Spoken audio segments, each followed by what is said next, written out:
Hello, ladies and gentlemen, and movie lovers of all kind, and Happy New Year! And welcome back to the channel. As always, I am your host, Brett Murphy, and for today's video, I'm going to be counting down my top 10 most anticipated movies of 2021. Let's face it, it's no secret that 2020 was absolute garbage. Aside from all the real world stuff, we had no way of escaping all of the chaos because all of our movies got pushed back. But thankfully, most of them got pushed back to 2021, and now it seems like the slate for this year is going to be one of the biggest in recent memory. And before we get into the actual top 10, I have a few honorable mentions that I just couldn't go without mentioning because I'm so excited for these movies. Those being Black Widow, Edgar Wright's Last Night in Soho, Free Guy, Candyman, Eternals, Mortal Kombat, and The French Dispatch. And you'll likely see a lot of duplicates from my last year's most anticipated list because the majority of the things I was excited for got delayed till this year. Regardless, there have been some new announcements, some new trailers, some new set photos, things like that that have gotten me excited for some projects more than others. And now finally, with all of that being said, let's hop right into things. Number 10, Halloween Kills. I never really understood the discourse with Halloween 2018. I just thought with how well it went over at the box office, the majority of people really enjoyed it because for me, this might actually be the best Halloween movie if it weren't for the original being such a classic, but I do find this one to be more entertaining, and Halloween 2018 is one of my favorite horror movies in recent years. We haven't really gotten much from this movie so far, a few little snippets like 30-second trailers, or maybe we got a full trailer, I really can't remember. This last year's just been a huge blur to me. But regardless, just the prospect of us getting two more and it's supposedly the end of the franchise, at least for the time being, has me incredibly excited because I was a massive fan, like I said, of Halloween 2018. Though I feel it should have been the end of the franchise right there. I think that would have been perfectly fitting. I am still excited for this. The entire team from the 2018 movie is coming back for this one, and if it's anything like the 2018 movie, I'm gonna love it. Number 9, Godzilla vs. Kong. Once again, this is another movie that we really don't have much off of, but I think the title really says it all. It is cinema's two most iconic monsters throwing down. Granted, we did get that a long time ago, but it kind of looks like this, so, you know, say what you want about the whole MonsterVerse up until this point, because it has been very hit or miss. You can't deny that you're likely excited, because even if it's the typical story sucks, human characters are boring, blah blah blah, you're still seeing King Kong and Godzilla bash each other around a giant city. It's gonna be awesome. Number 8, The Kingsman.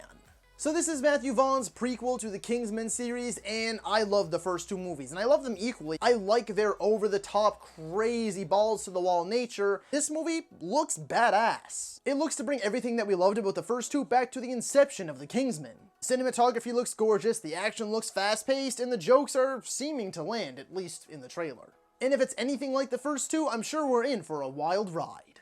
Number 7, A Quiet Place 2.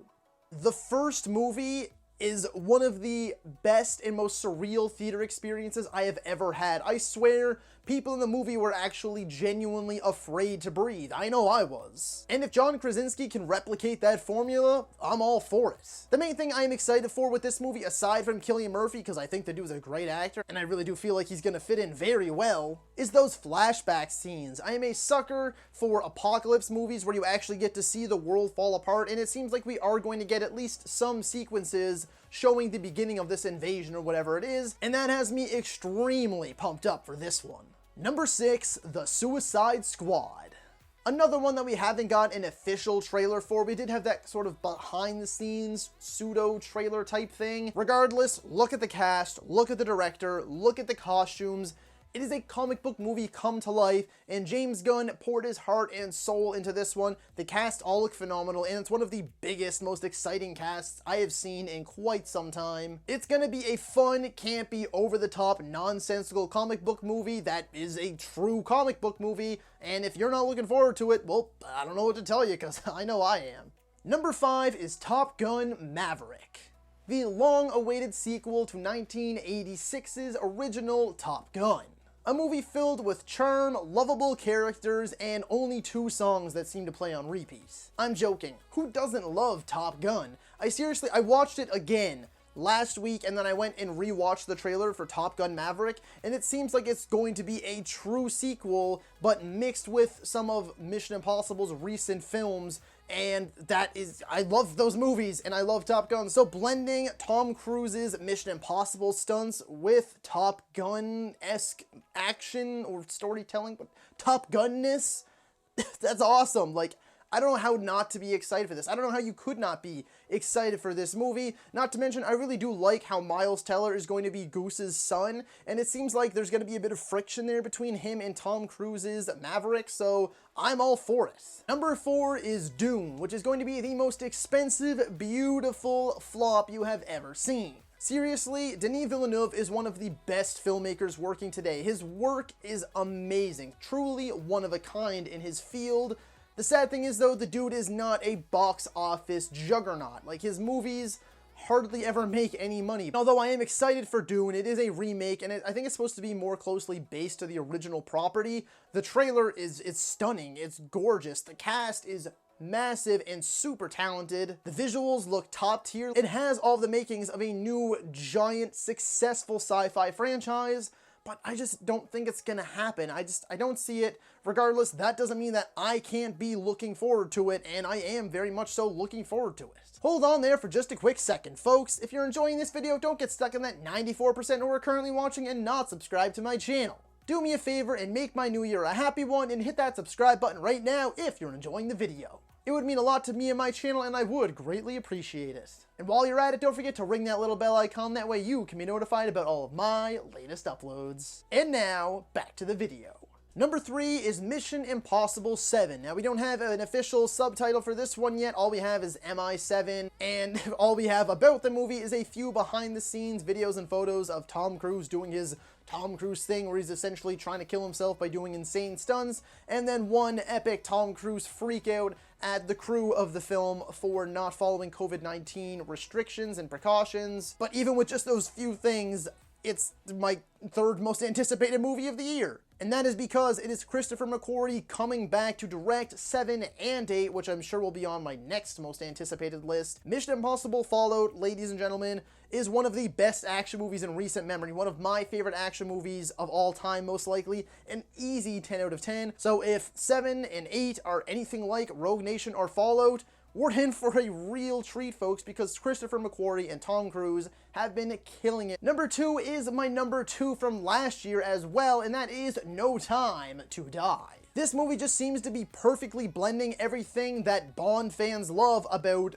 new school James Bond, being Daniel Craig's recent films, and old school James Bond by having like the car with machine guns on it, crazy over-the-top stunts, but Daniel Craig doing his Daniel Craig thing. They have a top-notch cast, and I'm actually very much so looking forward to what Rami Malek does as the villain. So far, the movie looks absolutely gorgeous. The action looks pulse-pounding, and like I said, it seems to be sort of a Bond's greatest hits for Daniel Craig's swan song as the character.